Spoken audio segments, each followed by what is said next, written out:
Yo, what's up everyone? It's July 23rd. We're still living in this stupid world, and I'm having a hard time comprehending how nice it feels outside right now. That is short-lived. The next few days are going to be blanketed with heat, so sleeping will be much more difficult. Living off-grid, which I've occupied for a year. Of those who've been following me, you know this already, not to beat a dead horse or buck or anything else out here in the wild. My cat is on a rampage, killing all moving things right now. I just had a fun, short-lived conversation with my outdoorsman neighbor, who's 74 years old, practicing his compound bow skills. He can reliably hit a target 30 yards away, shooting for 40. That's a bit difficult, and that's acceptable, considering you can sneak up on them anywhere around here. I heard one screaming just a ways down the other night and bolted across the place. Could have took it, but I don't have a place to store it, or a propane furnace grill, because I'd need to can the meat with spices and patience, which that I have. Somehow, through my journeys, I've picked up meditation and just being cool with being bored.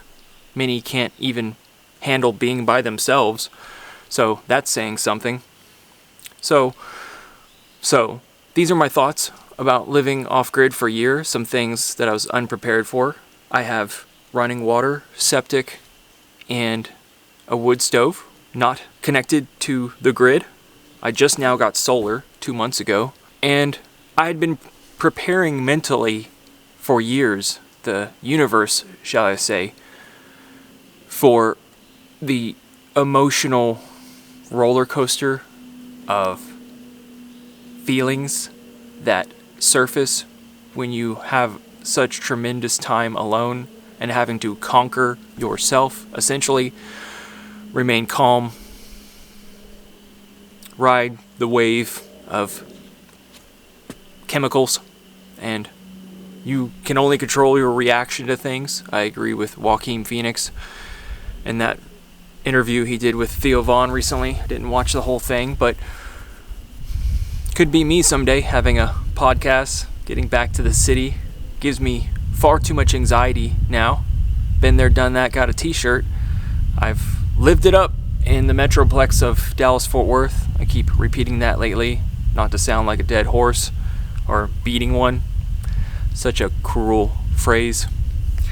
Una's chilling here with me. She's healthy and well, probably about 5 now. Definitely an adult. Manx are a very special breed, and I know everyone says that about their children, retarded or not. They have websites specifically dedicated to their breed where they go for hundreds, even thousands of dollars. That isn't the intention with her. She will stay with me through thick and thin.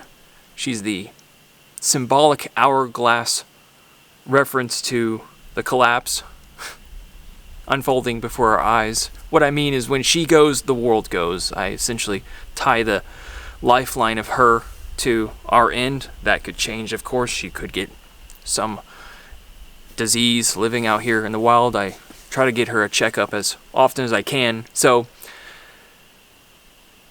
what do I do to cope? I don't indulge in drinking or escapism with substances, though I do partake in THC.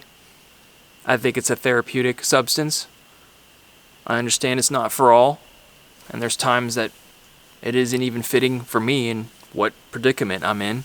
It might actually raise my anxiety. So it's another surefire way actually to lose weight. If you want to lose 8 pounds, Civilian something channel just did a experiment video eating only survival rations for 30 days. Typically they're just recommended for like 2 weeks when you go on patrol or mission. And the individual was having liquid shats every day, unsurprisingly, and lost 8 pounds. So there's a suggestion if you're trying to fight weight right now. I know a lot of you are depressed and single, as much of the world is. Society has abandoned integrity, honor, courage, men and women. Just drifting off into their intellectual high towers, separated from everyone else, thinking they know all because they watched a video on it from the YouTube Academy. It's so nice outside I couldn't not record. And I'm seeing more and more videos about people struggling right now with the cost of living. And even this older lad walking in knee-deep water with his dog, touting his plans to leave America and citing the division at its worst. I mean, would you believe it? I had a man convinced today that Trump would take us on the right path. I'll watch my tongue now. But everyone knows the reason is that they've all been bought out. The left and right. It's an oligarchy. Corporations run the government and they control the levers of power and how society shapes itself through technology, which we can't even understand its full impacts. Just everyone across the world trying to document their human experience. I'll lean away from the social commentary and get back to the point that crowded, utopian lifestyle is far too anxiety-inducing for me. I start getting these creeping feelings of the isolation and torture. It's almost like being in solitary confinement. Years of alienation in our culture for looking the way I do and just talking the way I have made me an outcast. No one wants to hear your opinions about. No one wants to hear your advice. If you have insight, if you could see things clearly, you see it, the big picture, no one gives a shit.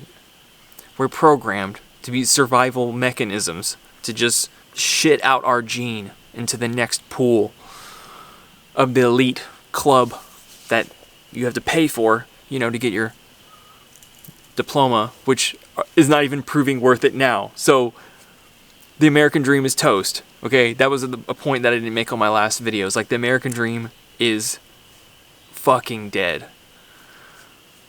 This idea that you go to college, it's not even the real American dream. It's defined as something else. We just made up that terminology to say a house with 2 cars and kids. It's gone. As anyone in my generation and younger will say that. Even movies, I find forms of escapism, mindless garbage, especially new movies.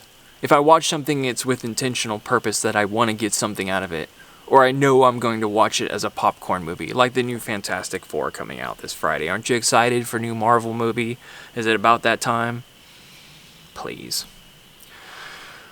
So I come from a land far away of Frisco, Texas, mega mansions, McMansions, partying, watching kids get hooked on nefarious drugs from Plano, Texas, and Richardson, and all the filth in the area, vapors, smokers, just everyone trying to get their fix, want to tune out of reality, can't handle their neuroses, their trauma, they can't, so they have to have an escape, All in the city, everyone's like that in blinders. I felt it when I went back to Pittsburgh, or went to Pittsburgh, I should say, for the first time.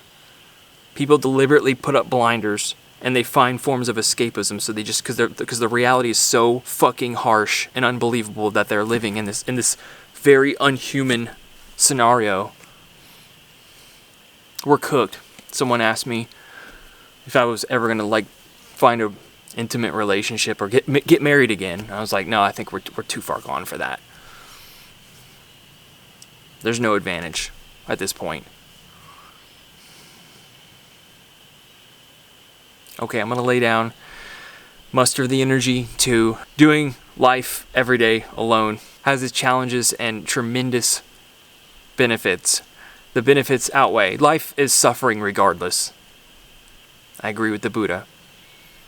Life sucks ass. But it's just tolerable and good enough. The mental illness that the city causes a person. I don't care who you are. It's not human. We weren't designed to be stacked on top of each other for miles and miles, living 10,000 people per square mile, and still feeling like you're more alone than ever. No thank you. This isn't a popularity contest. Find the way that works for you. Be a nice person, create art, impress yourself. Maybe some aliens will find it and show it to the rest of the universe. Most likely not. AI doesn't care about us. And I'm not getting an AI girlfriend either, okay? Okay. Alright, enough with the cringe. I'll talk to you guys soon. See you later.